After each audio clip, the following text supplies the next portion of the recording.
네, 강프로입니다. 두산 에너빌리티 보겠습니다. 자, 오늘 8% 떨어졌습니다. 걱정하시는 분들이 이제 좀 생길 것 같아요. 등락 구간을 거치다가 오늘 한 8% 떨어지고 안 좋은 얘기들도 있죠. 그 안 좋은 얘기가 원전 관련된 이야기는 전혀 아닙니다.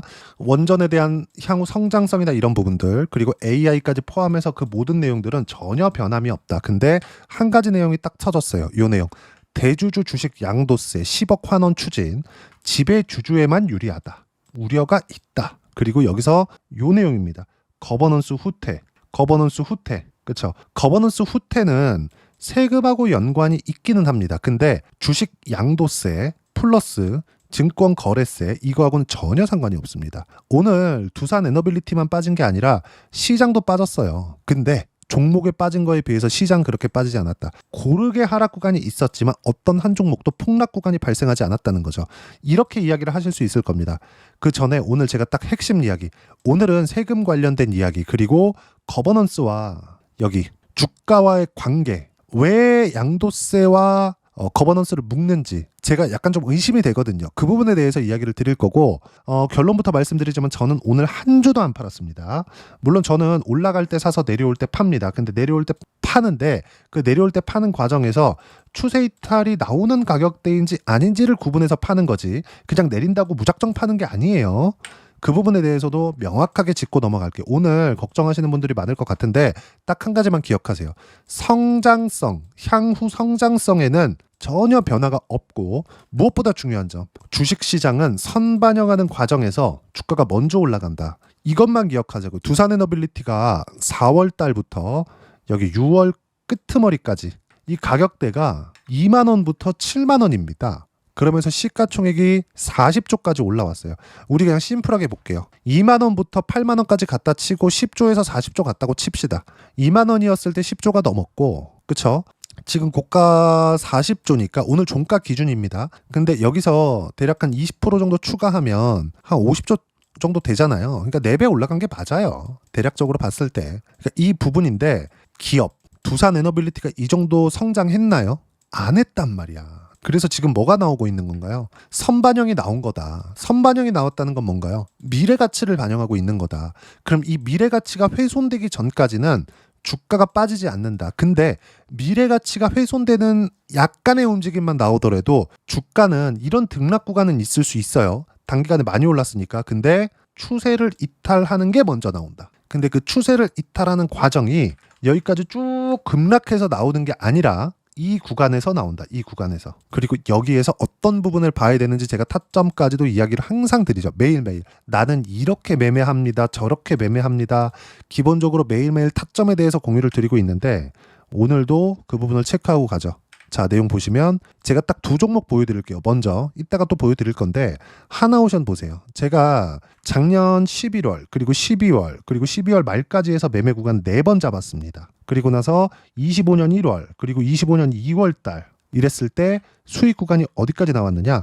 2월 5일 날 최종 57%의 수익 구간을 만들어내고 매매 끝냈습니다. 그렇죠? 그리고 떨어지고 반등 확인하고 또 잡고 나서 떨어지는 거 보고 또 팔았어요. 그리고 그 뒤에 하나오션은 매매를 안 했습니다. 근데 뭘 했느냐? 삼성중공업. 그쵸? 2월 6일입니다. 12,960원에 매수해서 3월 19일 날 15,210원에 매도를 했고요. 17.19%의 수익 구간. 그리고 또 올라가니까 또 삽니다. 그러면 이쪽 구간이 비네. 이쪽 구간 뭘 했겠죠? 자, 한국조선해양. 보세요. 이쪽 구간 또 하죠. 매수, 매도. 언제? 내려간다고 사는 게 아니라고. 내려간다고. 이거 진짜 중요합니다. 제가 지금 딱 펼쳤는데 하나오션이 있어서 하나오션부터 말씀드리고 조선주를 어떻게 매매를 했는지에 대해서 이야기를 드리는 건데 두산에너빌리티라고 이게 다르지 않다고요. 예를 들어서 그래요. 왜 이런 구조가 나오냐면 엔비디아가 뜨기 시작합니다. 왜? AI 때문에. 그러면 엔비디아의 GPU가 필요하니까 뜨겠죠. 근데 올해는 24년보다 GPU 수요가 더 늘어나고요. 24년도는 23년보다 GPU 수요가 더 늘어납니다. 그러면 엔비디아의 실적 성장률은 앞으로 실적 성장률입니다. 23년에 뭔가 다른데 신고가 치고 날아가기 시작해요. 여기서 24년도가 되잖아요. 그러면 실적 확인 과정을 거칩니다. 주가가 올랐으니까. 주가가 안 올랐잖아요. 그럼 실적 확인 과정을 거치지 않아요. 예를 들어서 실적 확인 과정을 거치지 않는다는 건 삼성전자 같은 경우에 지금 실적이 나쁘게 나오더라도 주가 안 빠진다고요. 실제 실적 열어보니까 어때요? 나빴어요. 삼성전자. 주가 안 빠지잖아. 오히려 올라가. 왜? 앞으로 성장성이 훼손된 부분에 대한 가격 반영이 됐으니까. 그렇죠? 그리고 어떤 종목이든 조정을 받기 때문에 한국조선해양 이렇게 하기 전에 삼성중공업 하나오션까지 해서 50%대 수익 구간, 요게 하나오션이고 또 뭡니까 여기? 삼성중공업으로 10%대 그리고 한국조선해양으로 7% 5%대 이거죠. 근데 두산에너빌리티보다 먼저 조정을 받았잖아요. 그러니까 오늘 흔들리지 않은 거예요. 근데 여기서 제가 뭘 했습니까? 삼성중공업을 또 샀습니다. 이날 언제예요? 7월 17일 날. 근데 오늘 시장 조정 받았는데 빠졌어요? 안 빠졌죠. 먼저 조정을 받았기 때문에 이격도에 대한 조정을 받았기 때문에 그러면 두산에너빌리티를 보자고요. 보세요. 자, 두산에너빌리티 앞으로 10배 올라갈 거야. 그래서 난 여기서 안 팔아야지. 이게 아니라 제가 보세요. 올라가면서 팔고 다시 사고 그리고 또 올라가서 팔고 다시 삽니다. 그리고 또 내려가서 반등할 때 또 다시 사요. 또 반등하니까 또 다시 사요. 또 떨어지죠. 오늘의 기준가는 달라요. 이 기준가는 매일매일 달라집니다. 매일매일. 약간의 차이가 있을 뿐이지만 매일매일 내가 보유하고 보유하지 않고에 대한 기준가가 달라진다는 겁니다. 그것도 어떻게 잡는지도 제가 다 이야기를 드릴 거예요. 근데 결과적으로 보면 어때요? 올라오면서 저는 180% 수익, 내려보면 어때요? 67% 수익, 5월 30일 날 67%, 그리고 또 샀어요. 그쵸? 그리고 올라가서 어때요? 180% 수익 구간 이렇게 나온다고. 그리고 나서 또 사죠. 근데 여기서 뭐가 나왔어요? 시장에 대한 조정 구간이 필요했었던 거죠. 대주주 주식 양도세가 거버넌스 후퇴 우려된다. 이게 말이 됩니까? 제가 굳이 이거 하나하나 읽어가면서 할 필요가 없어서 이야기를 드리는 거예요. 뭐 다른 채널에서 다 보셨겠지만 다른 채널에서 보면 항상 그런 얘기 하잖아요. 뭐 이거 하고 뭐 기사 읽어주고 이 끝이죠. 근데 가장 우리가 핵심에 대해서 이해를 하자고요. 대주주 주식 양도세 10억으로 환원하는데 지배 주주한테만 유리를 하니까 거버넌스 후퇴가 우려된다. 이 말이 됩니까? 거버넌스 후퇴를 시키는 건 대주주에게 유리하기 위해서 한 거잖아요. 그래서 나온 게 상법 개정이잖아요. 상법 개정의 핵심 요인은 뭡니까? 상법 개정의 핵심 요인은 주주 충실 의무예요. 주주 가치에 위반되는 행동은 하지 못한다. 근데 대주주 주식 양도세 10억으로 환원하는 게 그래 올라가는 데 있어서 수급상 약간의 좀 악재가 될 수 있죠. 근데 그거 연말에만 왜? 팔고 다시 사거든. 그래서 1월 효과 그쵸? 영어로 하면 이 실제 제가 그냥 장난치려고 하는 게 아니라 제뉴얼리 이펙트라고 실제 있습니다. 팔고 다시 사요. 팔고. 한국 같은 경우에는 저는 이게 있었으면 좋겠어요. 이제 이거 10억을 아직까지 어떻게 할 건지 다 내용이 나온 건 아니거든요. 장기 투자 특별 공제나 이런 것들이 있었으면 좋겠습니다. 개인 투자자들 한해서. 이 그 지배 구조에 맞춰서 들어가 있는 물량들이 있잖아요. 그쪽 물량 어차피 안 나오는 거잖아요. 안 팔기 때문에 양도세가 없습니다. 팔아야 생기는 거니까. 근데 그건 대주주에 한해서인데 대주주에 대한 기준이 처음에 100억이었다가 박근혜 대통령 때 100억이었고요. 그리고 그 다음 문재인 대통령 때 10억으로 낮췄습니다. 그러면 세금을 내는 범위가 늘어나잖아요. 근데 이때 윤석열 대통령 때 50억으로 다시 높였습니다. 그럼 세금을 내는 범위가 늘어나죠. 그렇죠? 그래서 이 얘기가 부자 감세다 이 얘기가 나온 거예요. 근데 사실상 주식 투자 인구가 한국 시장에서는 지금 개인 투자자가 많다 뿐이지 대주주들이라고 불리는 그러니까 오너 일가들 빼고 그 빼면 그렇게 많지 않거든요. 정말이에요. 다 부동산 하고 있지. 근데 이제 진짜 우리가 흔히 얘기한 재벌들은 주식이 더 많죠. 근데 그게 지배구조에 들어가 있는 것이기 때문에 기업의 그 지배구조에 들어가 있는 것이기 때문에 물량이 나오지 않는 거지. 그러니까 이 내용을 이렇게 갈 게 아니라 장기 투자 특별 공제를 해가지고 장기 보유를 하면 할수록 주식 시장 쪽으로 돈이 들어가는 게 그쵸? 이쪽으로 돈이 몰리는 게 훨씬 더 좋거든요. 나라에서도 부동산으로 돈이 많이 몰리면 양극화만 계속되고 이렇게 되잖아요. 근데 주식 투자는 올라가면 올라갈수록 누구나 다 좋아요. 그러니까 이런 것들이 좀 나왔으면 좋겠다. 근데 핵심은 뭐예요? 대주주 주식 양도세 10억하고 거버넌스 후퇴 관련된 내용은 전혀 상관이 없다는 겁니다. 전혀 상관이 없어요. 그러면 거버넌스 후퇴가 우려되는 건 뭐예요? 상속, 증여. 요 내용이 포함이 되는 겁니다. 그러면 왜 굳이 대주주 주식 양도세 10억 환원을 한다는 내용을 지배주주한테만 유리하다고 이야기를 하느냐? 지배주주는 대주주 주식 양도세 10억으로 낮췄을 때 세금 내는 범위가 낮아지니까 수급에 악영향을 미칠 수 있고 지배주주는 어떻게 됩니까? 이거 진짜 정말 고급 정보입니다. 주식을 웬만큼 하는 사람 아니고서는 이런 내용까지는 몰라요. 자, 지배주주는요. 잘 들으세요. 진짜 이해를 하셔야 됩니다. 이 구조를 이해를 못하면 주가 빠진다. 내가 팔아야 되나. 이 기사 막 이렇게 나오니까 이거 팔아야 되나. 이렇게 생각할 거라고. 이거 아니라고 이야기를 드리고 있는 거예요. 지배주주한테 유리한 이유. 이렇게 하면 주식시장의 수급이 나빠지니까 지배주주들, 그쵸? 기업 지배구조에 관련된 대주주 물량들은 주가가 덜 올라갈 수 있으니까 상속이나 증여세가 줄어든다고요. 근데 상속이나 증여세가 한국에서 너무 과하게 나오다 보니까 대주주들은 한국은 상속이나 증여를 염두하고 있잖아요. 물려주고 싶어 하잖아요. 한국은 기업조차도 IPO 한 상장 기업들조차도 그러니까 어떻게 돼요? 주가가 올라가면 기업들 돈 잘 벌잖아요. 잉여금을 계속해서 쌓아두고 있잖아요. 근데 주가가 올라가지 않는다고 성장성이 웬만큼 나오지 않는 다음에는 그럼 뭐가 나와요? 주가가 올라갈 때 상속 증여세가 늘어나잖아요. 그러면 오너 일가 측 대주주 기반해서는 뭐가 나옵니까? 사실상 이것도 말이 됩니까? 대주주 주식 양도세 10억. 주식 10억을 가지고 있으면 대주주래, 대주주. 그러면 부동산을 지금 서울 집값이 웬만큼 단지를 형성돼 있는 집값 중에서 10억 이하 집값이 어디 있습니까? 물론 서울에 집을 가지고 있는 비율이 그렇게 많진 않죠. 그러면 서울에 내가 그냥 뭐 강동 송파 뭐 강남 빼더라도 강동 송파 또는 뭐 마포 용산도 너무 비싸니까 뭐 마용석 이렇게 따졌을 때 마포만 보더라도 10억 넘어가는 집이 수두룩합니다. 우리 그냥 길 걸어다니면서 발에 채일 정도로 많아요. 그 사람들은 다들 대지주인가? 그쵸? 이게 말이 안 되잖아요.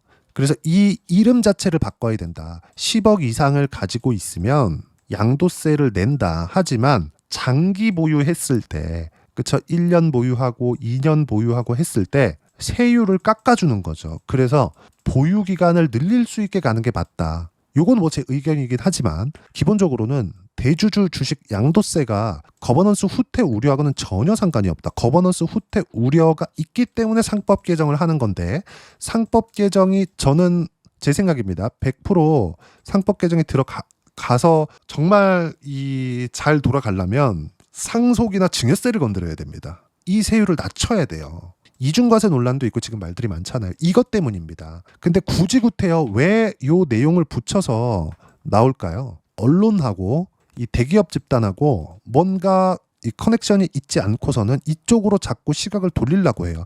상법 개정은 재계에서 되게 싫어하거든요. 뭐 여러 가지 항목이 있지만 그냥 전체적으로 다 싫어한다. 뭐 그중에서 하나 되게 싫어하는 게 있어요. 그게 이사를 올릴 수 있는 권한은 아닌데 줄 수 있는 조건을 만드는 게 상법 개정안에 포함되어 있죠. 요게 약간의 협의를 거쳐서 지금 통과가 된 겁니다. 근데 어쨌든 간에 요 내용 때문에 두산 에너빌리티 뿐만이 아니라 오늘 전체적으로 하락 구간이 있었고 근데 너무 아이러니하게도 코스피는 딱 선거 끝나고 나서 우리가 여기까지는 이번에 나오는 선거 이후에 코스피 5천 보내겠다 요거하고 상관이 없어요. 여기까지는요. 주가가 미증시 빠지면서 발생된 하락 구간에 따른 기술적 반등입니다. 미증시 어떻게 됐는지 아시잖아요. 보실래요? 미증시 이미 신고가 구간에 있어요. 그러면 경기에 대한 문제는 없는 겁니다. 그리고 기본적으로 지금 뭐 보니까 말들이 많아요.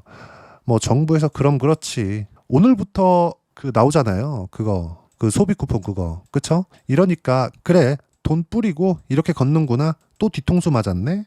이렇게 얘기를 하는데 정부에서 코스피 5천을 보내겠다는 의도는 세수 확보를 하겠다가 아니에요. 부동산을 잡겠다는 데 의미를 가지고 있습니다. 속이 어떻든 간에 주식시장, 즉 금융시장을 부양하면서 부동산으로 너무 과하게 쏠려 있는 돈을 빼겠다. 어디로? 주식시장으로. 그럼 여기서 붙어야 되는 게 뭐예요? 대주주 양도소득세를 매기는 데 있어서 기간을 차등으로 하면 된다. 이런 내용들이 과거에도 있었습니다. 그리고 실제 미국 같은 경우는 이렇게 하고 있어요. 보통 어떤 사례가 있는지를 다 보고 나서 결정을 하잖아요. 이런 부분들이 포함이 될 거다. 앞으로는. 기본적으로는 주식시장이 그쵸? 정말 있을 데 없는 내용으로 인해서 뭐가 나왔어요? 지금 22평을 한 번도 만나지 않았었던 코스피에 대한 과열권을 시키는 딱 그 정도의 움직임이지 절대로 두산에너빌리티가 지금 여기서 박살이 나거나 그런 게 아닙니다. 하지만 매매 구간에 대한 변화는 약간 필요할 수 있어요. 그리고 그 구간에 대한 부분은 여기 제가 소통방에서 무료로 공유를 하고 있습니다. 자, 내용 한번 볼게요. 오늘 같은 경우에 핵심 내용입니다. 보세요. 7월 22일이죠. 밑에 내려서 보겠습니다. 삼성전자 3%, 하이닉스 2%, 대형주 위주의 약세가 나왔다. 그쵸? 그리고 주도주들도 원전을 포함해 방산, 변압기 등 모두 약세 마감이 됐다. 시장과 주도주의 조정, 세금 관련 이슈가 있었다. 아까 전에 말씀드렸었던 부분이고 정부에서 금융투자소득세를 취소시켰으니까 대주주, 주식, 양도소득세와 증권거래세를 되돌리겠다는 방안이 나오면서 조정을 보였다. 시장에서 이유를 찾은 거죠. 그리고 삼성전자를 포함해서 두산에너빌리티도 사실 많이 올랐잖아요. 이런 댓글도 제가 봤는데 7만 원에서 5만 원까지 급락 나온 거 아닌가요? 제가 뭐라 그랬습니까? 22평까지 빠져야 된다 그랬잖아요. 최소한 만나고 가야 된다고요. 최소한 만나야 돼요. 이거 무조건 만나야 됩니다. 이거를 네가 그렇게 말했잖아 이렇게 조롱할 게 아니라는 거예요.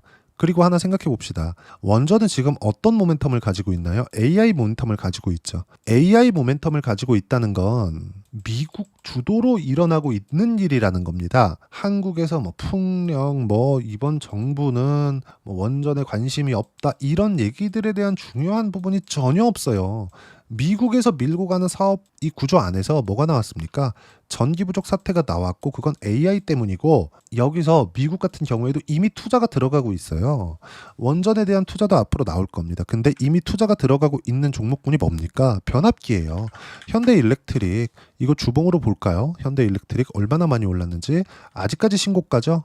물론 오늘은 좀 빠졌지만 보세요. 22년도 말에 신고가 만들고 그러면서 AI 붐, 변압기 투자, 폭등 이렇게 나온다고. 그럼 바닥 빼고 신고가 만들 때부터 1년, 2년 반째 올라가고 있다고요. 주가 이렇게 올라간다고요. 이렇게.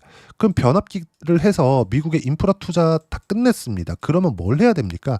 안정적으로 전력을 공급할 수 있는 부분이 나오는 게 당연히 순서대로 나와야 되잖아요. 그럼 여기서 두산에너빌리티가 그쵸? 당연히 포함되는 게 맞죠. 여기에 맞춰서 뭐가 나옵니까? SMR 그쵸? 그리고 테라파워 어딥니까?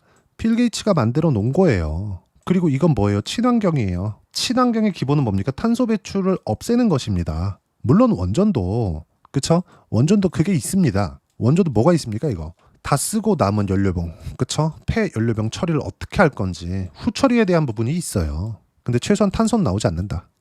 그리고 후처리에 대한 부분도 SMR급으로 갔을 때는 어떻게 됩니까? 굉장히 많이 위험도까지 포함해서 줄어든다. 여기서 이제 더 들어가면 뭐 다 쓰고 남은 연료봉을 가지고 재처리를 했을 때 플루토늄이 나오니까 여기서 뭐가 발생하겠습니까? 플루토늄은 핵폭탄을 만들 수 있다고요. 핵폭탄을 만들 수 있는 방법은 농축우라늄 또는 플루토늄 요겁니다. 근데 농축우라늄보다 플루토늄이 훨씬 더 효율이 좋아요.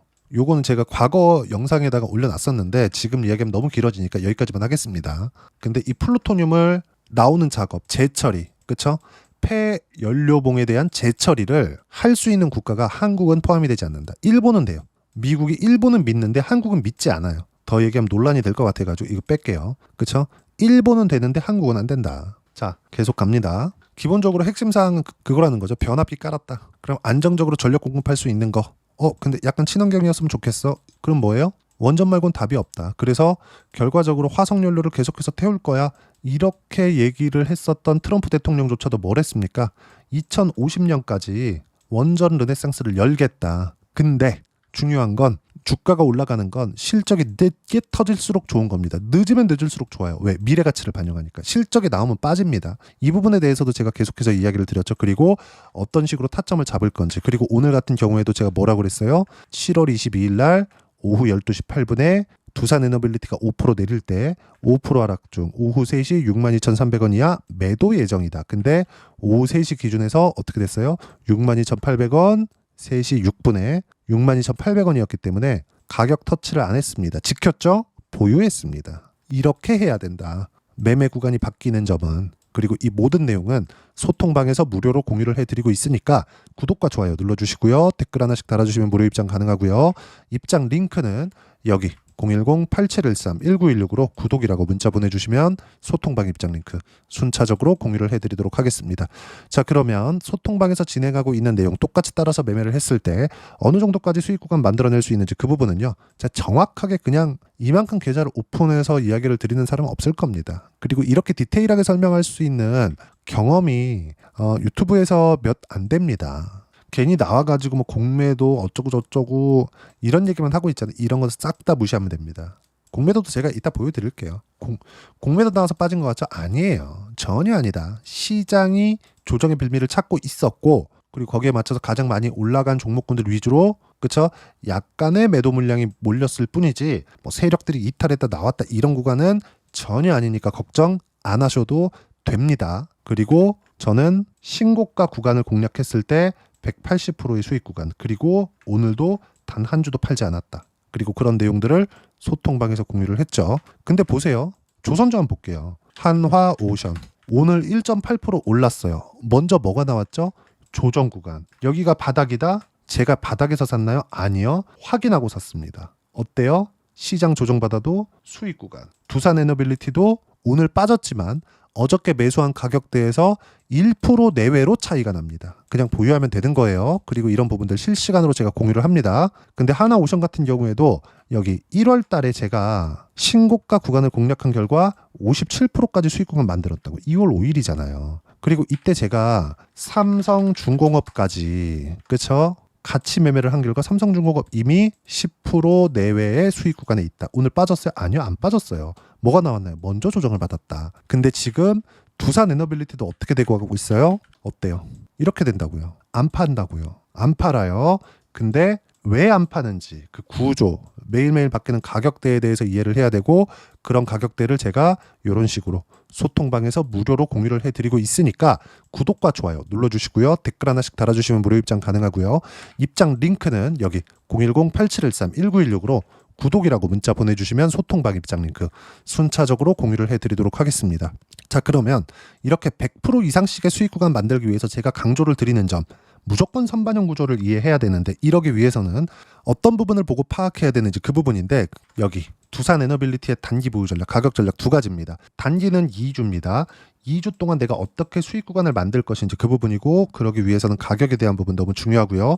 가격에 대한 이해가 되었을 때 주도주, 신고가 두 가지 내용에 대한 이해가 될 겁니다. 이 두 가지 내용 모두 무료로 공유를 해드리도록 할 테니까 구독과 좋아요 눌러주시고요. 댓글 하나씩 달아주시고 여기 010-8713-1916으로 두산에너빌리티라고 문자 보내주시면 단기 가격 전략 함께 공유해드리도록 하겠습니다. 자, 시장 어렵죠? 그냥 올라갔으면 좋겠는데 꼭 이렇게 한 번씩 조정을 주고 갑니다.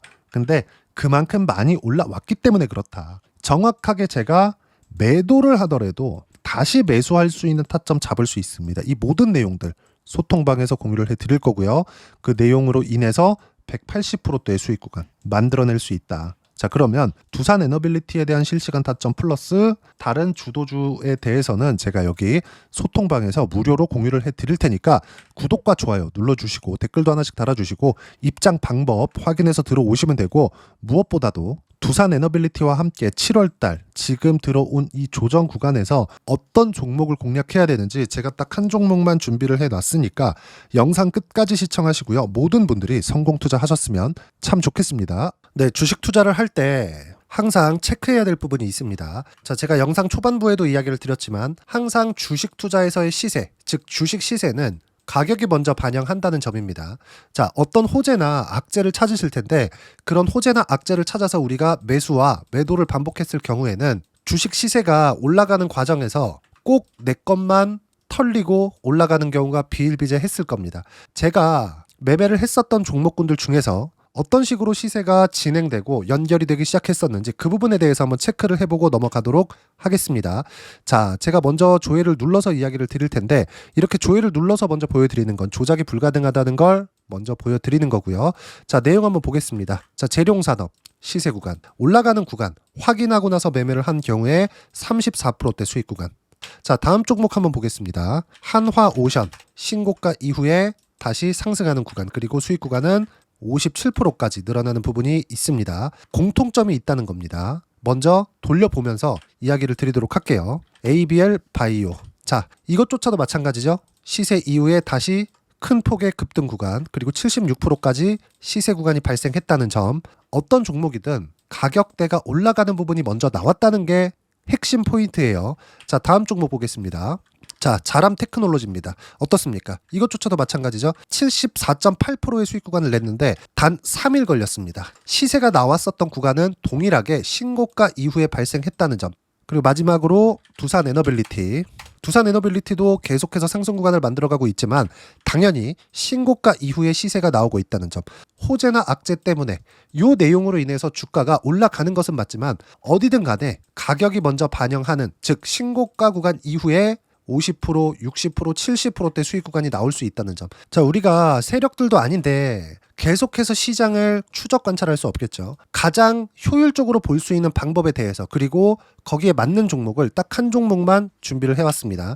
자, 첫 번째 주도주 공유에 대한 부분인데 수익률 기대치는 15에서 30% 안쪽으로 잡는다. 물론 추가적으로 상승할 수도 있겠지만 허황되게 200% 올라간다, 300% 올라간다, 이렇게 보기 위해서는 우리가 충분한 시간 투자가 필요합니다. 하지만 우리가 정작 조정이 오기 전에 안정적으로 보유할 수 있는 그 시간은 길어봤자 2주 안에 끝내야 되는데, 그 안에 나올 수 있는 조정 구간까지 포함해서 나올 수 있는 수익률 기대치는 15에서 30%가 적당하고 시장에 도움이 있었을 때 추가적으로 상승을 하는 겁니다. 자, 그러면 이 세 가지 조건을 만족해야 됩니다. 자, 첫 번째, 직전 3개월 가장 강했었던 업종. 아까 전에 말씀드렸죠? 신고가 구간에 있었던 종목군들이라는 점. 자, 그리고 3개년 연속 순이익, 즉 단기 순이익 전망치가 증가하는 거지 실제 실적이 좋아지면 주가는 이미 높은 위치에 있는 겁니다. 단순히 가격이 올라갔다고 해서 높은 위치에 있다는 게 아닙니다. 무슨 얘기냐? 실적이 올라간 만큼 주가가 그만큼 올라와 있다면 그건 비싼 주식이 되겠죠. 앞으로 나올 수 있는 예상치에 대한 실적보다 주가가 더 낮은 위치에 있어야 돼요. 하지만 가격이 올라가는 건 다른 거다. 그래서 전망치가 증가한 종목을 찾자. 자, 그리고 가장 중요한 점. 올라가려면 돈이 필요하겠죠. 즉 매집봉이 들어와서 가격대를 올리고 외국인이나 기관들, 즉 세력들의 미친 매집 구간을 확인을 해야 된다. 자, 그럼 어떤 종목이냐? 제가 이렇게 준비를 해왔고요. 자, 주도주 공유. 아까 전에 말씀드렸죠. 15에서 30% 2주 안에 낼 수 있는 수익률에 대한 기대치입니다. 자, 그리고 이렇게 준비해온 종목에 대한 부분은, 자, 폭등 전에 꾸준하게 매집 구간이 발생했다는 점, 그리고 상승하는 구간에서도 계속해서 거래 대금이 늘어나고 있었다는 점, 그리고 직전 3개월 내 신고가 돌파 종목. 그쵸? 분명히 시장이 어떤 상황이든 간에 주가가 올라가는 상황이 나와야 되고 올라가는 과정 안에서 반드시 거래대금은 늘어날 수밖에 없습니다. 자, 그리고 지금 현재 시세가 나오기 전 마지막 매수 기회 구간에 있습니다. 여기서 가장 중요한 건 올라가는 구간에서 거래가 늘어난 거 보이죠? 그리고 옆에 제가 세력들의 매수세를 체크한 내용을 보시면 올라가는 구간별로 거래대금이 늘지만 올라갈 때 외국인과 기관의 매수세가 지속적으로 들어왔다는 점. 이 구간에서 제가 종목만 드릴 수도 있겠지만 어떤 식으로 타점을 잡고 매매를 해야 되는지 소통방에서 함께 진행을 하고 있고요. 소통방은 모두 무료로 진행하고 있습니다. 물론 종목만도 따로 드리겠지만 등락하는 과정에서 어떻게 타점을 잡아야 되는지 그런 부분 소통방에서 진행하고 있으니까 여기 010-8713-1916으로 주도주 라고 문자를 보내주시면 제가 강프로의 소통방도 함께 초대를 해드리면서 지금 2주 안에 15에서 30% 수익률에 기대되는 주도주를 공유해드리도록 하겠습니다. 자, 항상 어려운 주식시장이지만 제가 준비한 이 종목 받아가셔서 모든 분들이 큰 수익 내셨으면 좋겠습니다.